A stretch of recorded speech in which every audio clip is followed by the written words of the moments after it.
And we're back. Welcome to APolitical. I am your host, Alan Srochi. And I'm also your host, Tyler Goldberg. Not to take anything from him.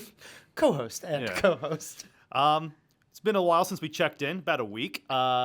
Well, not you and I. We've been in constant communication. Every second of every day. Even on the holidays. How was your Labor Day, Tyler? It was great.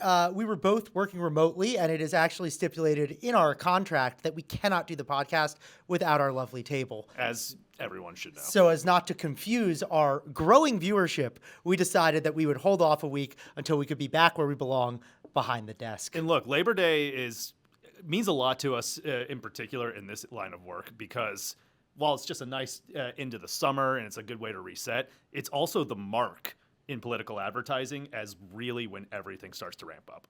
Yeah, we're in the home stretch now. Yeah. I mean, everything, I believe I've read statistics in the past, and I do believe it, that about 70% of all political advertising, at least on linear, takes place in these 2 months. That's in line with our projection so far, considering it's been about $4 billion, and we have another, could be up to $8 billion left to go. And, in previous episodes, we talked about sort of the races that everyone would expect us to talk about. The presidential election, very much, the focus of everything and does dictate everything down ballot for how these ads are formed. But there's about to be an influx of political advertising in markets where people to this point have really only been exposed to the presidential. There's a lot more on the horizon. Well, absolutely. And it's interesting because, it's where it helps talking to folks like you and I who work in this industry, who are able to say, yeah, Pennsylvania, Arizona, Georgia, these are pretty busy, pretty hot political areas, but you have to sort of go deeper. And go below the surface level. And so there are tons of markets out there that, I don't think the average person expects we'll see a ton of political advertising. So like what? Like give me an example. I mean, I think the overarching one to me is Omaha, Nebraska. Nebraska is assuredly not a presidential swing state. However, does feature one competitive House race in the 2nd district. Right. And also, Nebraska allocates its electoral votes different than every other state in the union except for Maine. In Nebraska, you get 2 electoral votes for winning the statewide election, as well as an electoral vote for each of the congressional districts. And as I said before, it's a competitive congressional district for the congressman, Don Bacon, but it is also a competitive congressional district for the presidential candidates that will allocate a single electoral vote. And I know you and I were talking about this morning. There are scenarios that it could end up being that single electoral vote, as well as the one in Maine, that decide the election. Which is why presidential candidates from Biden to Donald Trump to now Kamala Harris have invested resources there before. Absolutely. People in Omaha, Nebraska probably have seen presidential ads. Sure.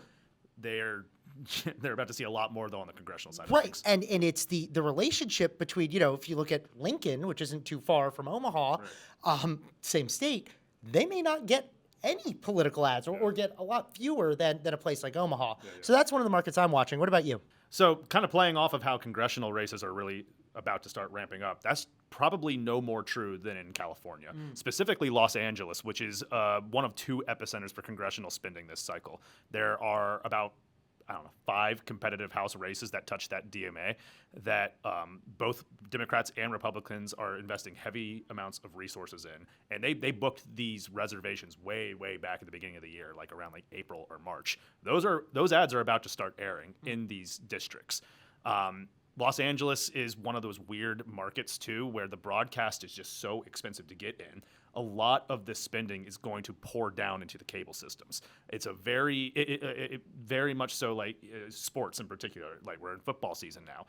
California's also got a massive Senate race going on right there. Perhaps bigger in the beginning of the year when the Democratic primary was still shaking out. But on the Republican side, Steve Garvey, a household name in Los Angeles, we saw him as recently as today. He's placing his first ad buys in the market for the cycle, and he's going to be spending pretty decently there, even though it seems like a pretty unwinnable seat for most Republicans in that area. And then, of course, there's also the ballot initiatives. Yeah. In 2022, we saw a historic ballot initiative spending in California specifically. And I know that there are a couple of there's a couple up this year. We haven't seen quite the same level of spending Yet, exactly. But all of this takes place in Los Angeles because that's just where the densest population in the state is. Even though the congressional spending is going to be crazy there, these other races on top of that is really going to make LA perhaps one of the 3 biggest epicenters of political spending anywhere in the country. well, and it's again all about the margins in the suburbs, which is where a lot of these, you've heard that all cycle, the presidential race is going to be won or lost in the suburbs, places like Atlanta and Phoenix and Philadelphia. That holds true with the House races as well. And so it'll be interesting to see the cascade. And if Vice President Harris overperforms in the suburbs, what does that do to the congressional race in the other markets? Yeah. That's why one of the other major markets that will determine control of the House, and we've been saying this for a while, is New York City and the media market around it. And so it's really interesting to see how those are sort of outside of your typical swing states, B, your states that include major Senate races, of which a few of them are also presidential swing states. Right. A few of them are not. And so it's interesting to see that House, Senate, and President will be decided by different combinations of these states. Right. So that's about all the time that we have this week. Tyler, I know you and I have a lot more on the horizon that we're about to go through. Debates are coming up. Big benchmark moments in the election cycle are fast approaching. Anything you're keeping your eye on? I mean, it goes back to what I was mocked for saying last time, and the exponential increase in spending numbers. Yeah. I think that is something we will continue to see. I think we are going to see races that have not yet seen hardly any spending start to see some. The electoral map is changing. We talked last time about North Carolina and how North Carolina was becoming more in the idea of a swing state. That's where I'm watching, is taking stock of where the race is. As you said, Labor Day is generally the starting gun for the final stretch.